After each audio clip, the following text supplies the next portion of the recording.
Hello everyone, my name is Simon. I'm from Canada, Toronto, and right now I'm working in Fukuyama in Hiroshima Prefecture of Japan.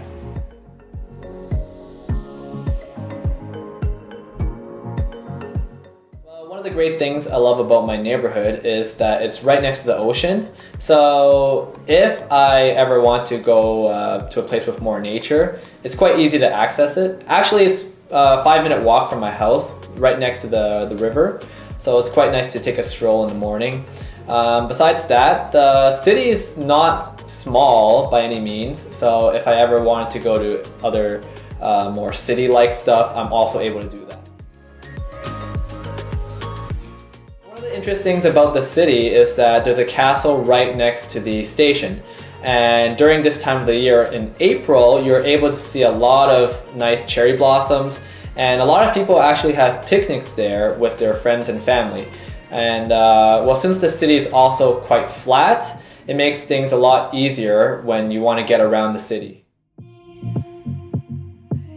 The city is, as I said before, is quite flat, so it makes things a lot easier when you want to cycle around the city. One thing to note though, the buses do run in Fukuyama, but the schedules are not that convenient, so I'd really recommend getting a bicycle when you come to the city. Walking is also a possible choice, but I think cycling overall is the best choice.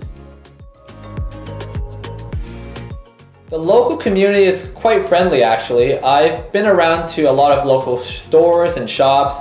I've talked to a lot of the owners and especially the cafe owners, and they're really friendly towards foreigners. Besides that, there are lots of local groups for sports and other activities. For example, I've joined the basketball group, and there's a good mix of foreigners and also local people. And the locals also know a little bit of English, so it makes things a lot easier when you want to make connections and make some new friends right when you come to Fukuyama.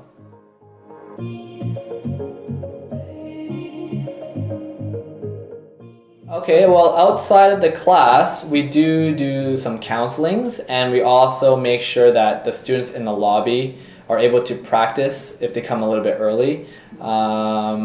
In terms of the counselings, when the students need a little bit more support, whether it be in terms of listening or reading or speaking, we try to give them some counselings to help them get them to that level where we want them to.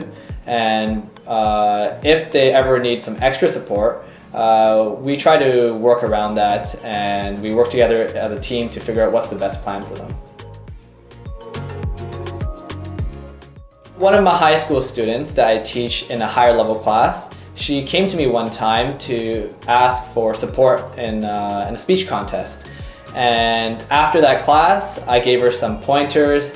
I edited her script, and I also told her a few things she could do to help her improve her speech and make it sound more natural.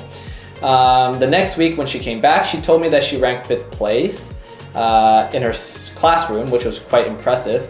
And I was very happy to see that she appreciated all our hard work that we've worked together on the script so far. And yeah, she was overall very thankful for the support she got.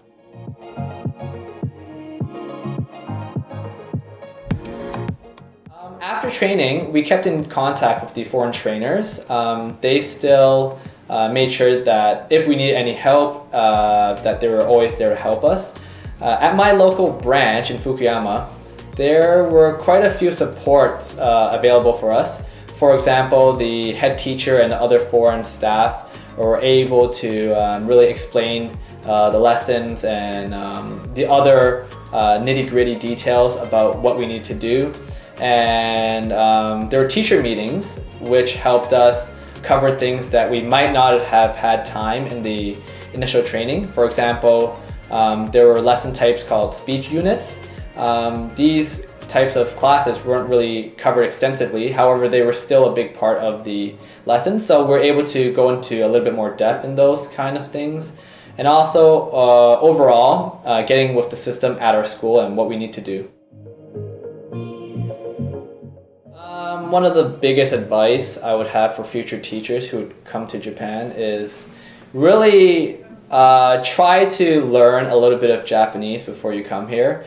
A lot of people think that immersion will really help you get used to the Japanese language, which it will. However, if you don't even know the basics of hiragana and katakana, it's going to make life a little bit more difficult. So if you learn it, you're going to be able to learn a few basic phrases here and there, which will help you get used to the life here.